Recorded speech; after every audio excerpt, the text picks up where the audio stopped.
Hello everyone, welcome to the Reclaim YouTube channel where we talk all things productivity tips, calendar hacks, and product updates from the Reclaim team. In today's video, we're going to be talking how to be more productive, specifically how to be more time efficient at work. Time efficiency is really about being more productive with the time that you have, meaning that you get the most accomplished with the least amount of resources spent. Time efficiency is actually something that a lot of professionals struggle with, especially when you have incredibly demanding workloads and a really packed meeting schedule. Our recent burnout survey found that the average professional is putting in extra hours every week to try and keep up with the average work week across industries, clocking at 45.8 hours a week. Unfortunately, putting in extra hours every week to try and keep up isn't a sustainable option either and leads to mental exhaustion or even job burnout. So if you're someone who makes it to Friday and feels like you didn't get any of the things that you needed to get done, or you're working extra hours trying to keep up and still struggling to stay ahead of deadlines, taking a look at your time efficiency and whether you're truly maximizing your productivity, getting the most important things done is a really great place to start, while also protecting your work-life balance and protecting yourself from reaching that point of burnout.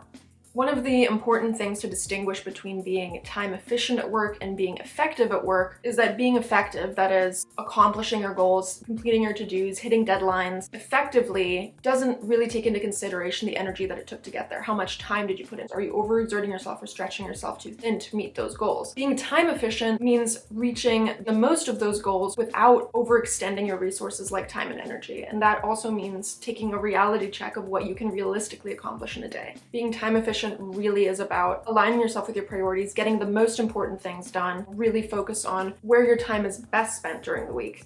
Some of the benefits of being more time efficient include improving your performance by getting more done in less time and with less energy, reducing time anxiety and stress by being ahead of your deadlines and not constantly feeling like you're just keeping up, producing better work quality by focusing on completing one thing at a time to the best of your ability, meeting your deadlines by planning accordingly and prioritizing your tasks better, actually boosting your focus at work by reducing decision paralysis and context switching so you're not all over the place during the workday, and ultimately opening the door for more opportunities because your performance is improved and you're more capable of managing yourself and your workload. So without further ado, let's get into 5 time efficiency tips to help you be more productive at work. Number 1 is prioritizing all your to-dos. This is one that we keep coming back to if you've read any of our blog posts. The reality is that most professionals are absolutely slammed at work and you have a monstrous to-do list and everything feels really important and it becomes this stressful decision of what to work on next, where your time should be spent. If someone comes at you with an urgency that needs to get done now, something more important might be put on the back burner to do that right away. Time and energy are limited resources. So where is your energy best invested in? It can be really hard to prioritize and specifically deprioritize tasks because it's hard to know what's more important than something else when everything feels really important. Creating a master list is really helpful in this, where you write down all of your tasks, everything that you have to do, and then actually going through and prioritizing it based on due dates, how much time it's going to take, and figuring out whether they are important or urgent tasks using tools like the Eisenhower matrix, which we'll do a separate video on later, but I'll have that blog post linked down below if you want to learn more about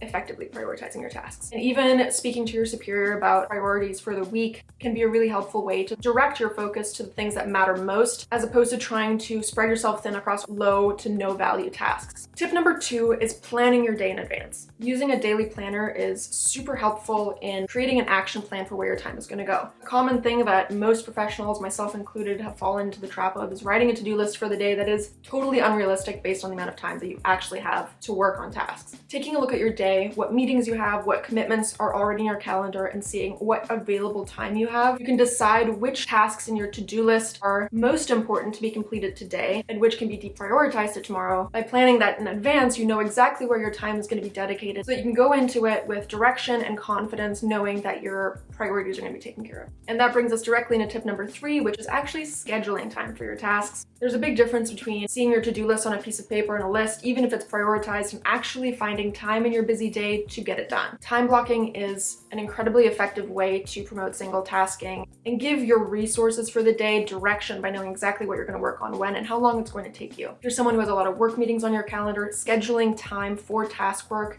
in your calendar in those free blocks not only helps you know when you're going to be working on something, but also helps defend that time from being blocked over by another meeting, say. And while that can seem really overwhelming, taking the time to literally time block every minute of your day, productivity apps like Reclaim make that really easy by automatically scheduling your tasks from task management apps, routine habits that you have going on, recurring one-on-one meetings, and even travel times and regular breaks after meetings, so that your calendar is built out with perfect plans for your day. And that way you always have time defended for the things that matter most. So from the top, we have prioritizing your tasks, planning your day around your priorities, and then actually scheduling time for them in your calendar. Easy enough. Now, tip number 4 is pretty obvious, but somehow really, really hard. That is reducing distractions. You've done all the work, you've prioritized your tasks, you have them scheduled, your time block for a task starts now, and you end up checking your inbox really quick or checking social media, helping a coworker with a Slack message that they just sent you. The average professional in the US is interrupted 11 times an hour, which when you only have, say, an hour between meetings, makes it completely unproductive trying to complete a cognitively demanding task. A great way to reduce interruptions from your coworkers on platforms like Slack is to sync your Slack status to your Google Calendar so that when a time block starts, your coworkers know that, hey, Elizabeth's busy doing deep work, I'll write her later. It's a great way to communicate your availability to your team. For other interruptions and distractions, this tip does require a little bit of discipline. If that's something you really struggle with, especially for the neurodivergent folks out there are apps that shut down access to certain websites, or apps like Forest, where you get rewarded for staying focused by building your virtual forest and effectively planting trees in the process too. Because if you're getting distracted during the day and not really getting anywhere but still exhausting yourself, time efficiency also is a call to pull back and really focus on aligning yourself with your priorities and protecting your own boundaries in that process.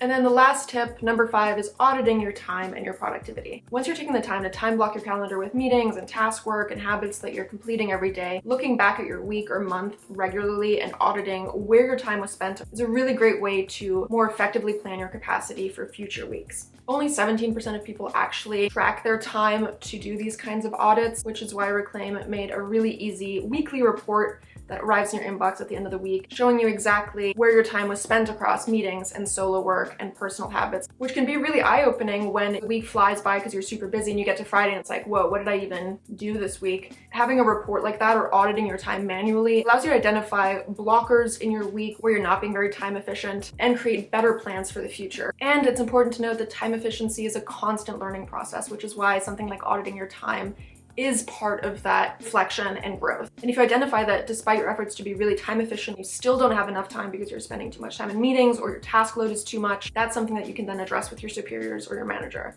So in conclusion, focusing your energy and time that you do have available on the things that matter most is how you ultimately get more productive in a sustainable way. Overexerting yourself and putting in more hours and more energy doesn't serve you in the long run. And there's always room to learn more about what works for you and your productivity to maximize the time that you do have during the week. Hopefully these tips were helpful in giving you some new ideas on how to be more time efficient at work. If you have any questions, leave them down in the comments below, and be sure to check the video description for links to this blog post and a couple other ones that might be helpful in prioritizing tasks and auditing your time. As always, if you like this video, be sure to give it a thumbs up and subscribe to our channel. Wishing you a very productive rest of your week, and I will see you in our next video.